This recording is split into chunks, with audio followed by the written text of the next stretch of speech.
Vivo's highly anticipated Vivo X100 series will be focusing on photography. It's expected to launch in November this year after the unveiling of the Qualcomm Snapdragon 8 Gen 3 chipset, as the top model will come with this chipset.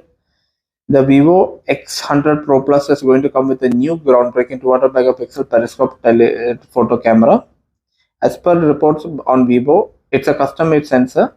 Reliable tipster DCS has said that the 200 megapixel periscope camera has undergone meticulous customization, surprising the optical performance of renowned sensors such as IMX 890 or the IMX 866. Another source suggested the camera sensor is called a Samsung HPV. It's a collaboration between Samsung and Vivo.